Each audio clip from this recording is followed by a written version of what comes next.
El siguiente programa es familiar. Puede contener escenas de violencia moderada. No contiene escenas de sexo. Para mayor comprensión de los menores de edad, debe ser visto en compañía de un adulto responsable.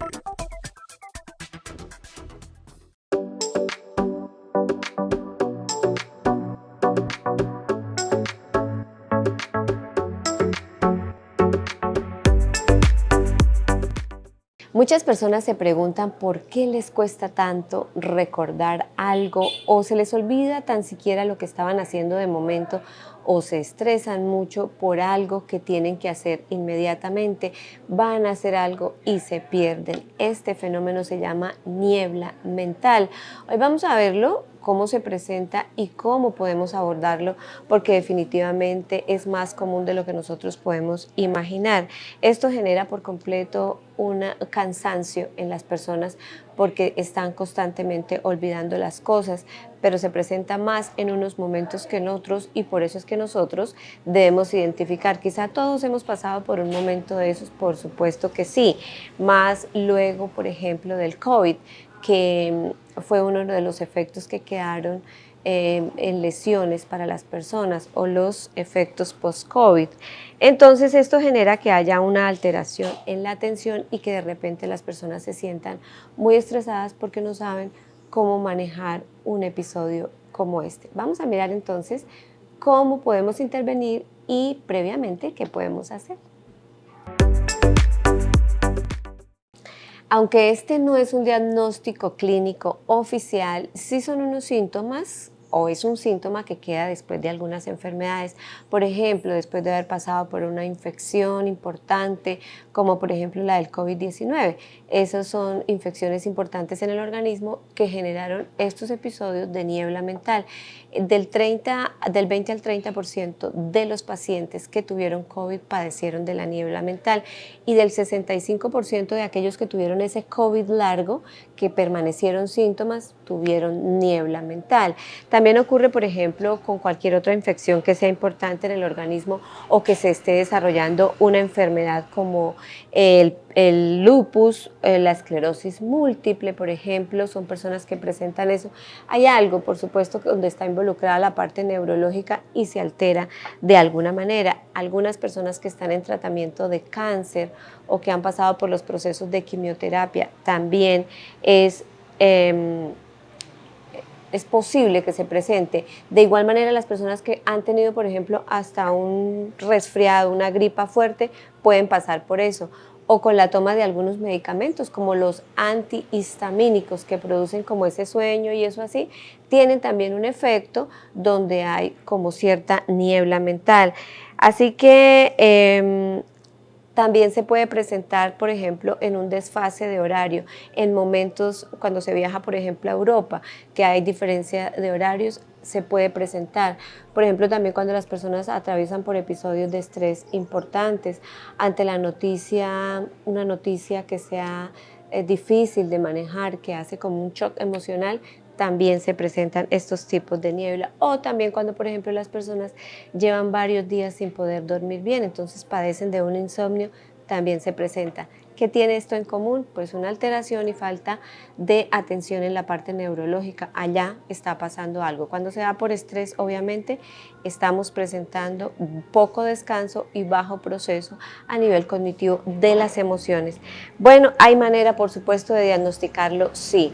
Cuando esto se hace muy recurrente, hay que ir al médico y hay que atenderlo porque se están presentando crisis neurológicas donde el indicador es la niebla mental. ¿Cómo se diagnostica? Lo vamos a ver a continuación. ¿Cómo se diagnostica la niebla mental?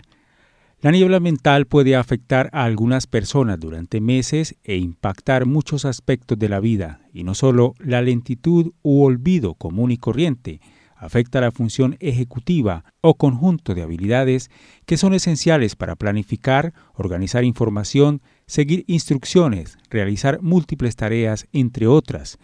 Por eso se afecta varios dominios de la capacidad cognitiva. Se prefiere el término deterioro cognitivo. El diagnóstico comienza con exámenes cognitivos para medir la función ejecutiva en enfermedades graves como la demencia. La diferencia clave es que las habilidades mentales se degeneran con la demencia. La niebla mental no empeora progresivamente. Algunos días son peores, pero la niebla mental afecta la función cognitiva siempre en la misma medida. Una variedad de análisis de sangre puede llevarnos al diagnóstico de muchas enfermedades, como por ejemplo una apnea de sueño, las personas que por ejemplo padecen de lupus, las personas que por ejemplo tienen una deficiencia de vitamina B, también puede ocasionar este tipo de cosas, las personas que atraviesan por un proceso de VIH o quienes también, por ejemplo, lo que les mencionaba sobre el COVID-19, que quedaron ciertas secuelas importantes a nivel cognitivo. Esto se da porque, digamos, hay unas células que están inflamadas a nivel cerebral y hace que se produzcan estos procesos. Por eso hay que pasar a hacer una revisión importante y comentar. No hay que sentir temores por esto. A veces las intervenciones son más sencillas de lo que pensamos, pero sí nos toleramos unas incomodidades como estas de tener dificultades en nuestra parte cognitiva, bueno, y en nuestra calidad de vida se desmejora de manera importante y no lo soportamos en lugar de hacer una buena intervención. Las células que se alteran o que se inflaman son las células inmunitarias. Por eso estamos hablando de procesos infecciosos que son básicamente los que nos generan una reacción como esta o una consecuencia. Así que hay marcadores importantes que deben ser identificados, que son los que inflaman estas células. Y por supuesto, no quiere decir que uno tenga una enfermedad como esas, sino que es muy probable para los pacientes después de COVID-19 que duraron más de 3 meses, por ejemplo, con esas nieblas o que aún persisten durante más de un año. Es bueno entonces acudir al médico. Mientras tanto, ¿qué podemos hacer nosotros? Mirar cómo lo podemos controlar desde casa y lo vamos a ver a continuación para que vayamos, por supuesto, interviniendo en lo que está a nuestro alcance. ¿Cómo se contrarresta la niebla mental? Incluso si los médicos no pueden encontrar una causa física para la niebla mental, hay pasos que pueden seguir para controlarla. Comienza con estrategias de adaptación a corto plazo para gestionar las tareas cotidianas. Escribe notas y configura alarmas para no perder citas.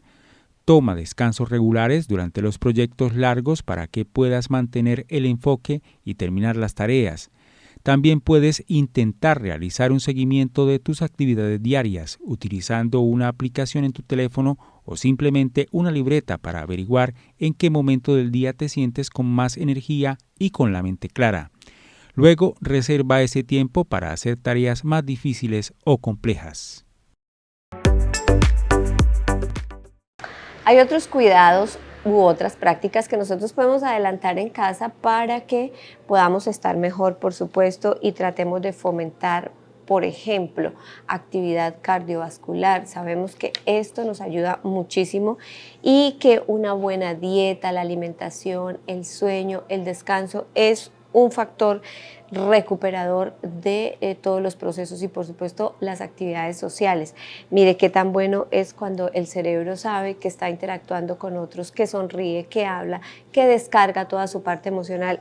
Realmente ocurren cambios importantes, así que la actividad física es supremamente básica, importante y recuperadora, así como estar hablando, como les decía, con amigos, con familiares, con hacer prácticas a nivel cognitivo como la lectura, actividades de concentración y atención que nos potencie la memoria y todas aquellas facultades importantes que a veces con el paso del tiempo nosotros lo único que le damos a nuestro cerebro son preocupaciones y estrés en lugar de darle descanso, quietud y práctica de actividades que nos ayuden. Quizá haya alguna medicación que pueda decidir quién nos trate, el médico tratante, y también puede ayudar. Lo importante es saber que después de algunas afectaciones cerebrales hay también una recuperación de nuestro cerebro, que sea una infección traumática, nos estamos recuperando y eso es esperanzador en todas las actividades que son investigación en este momento. Atender cualquier actividad de tipo cognitivo es supremamente importante en el momento que ocurre para que más adelante, cuando seamos estemos en una edad mayor, la atención no sea tan difícil de atender o sea mucho más complicado cuando haya mayor lesión. Los espero en mi consultorio. Gratitud a la Hospital La Serrana por permitirnos estar aquí.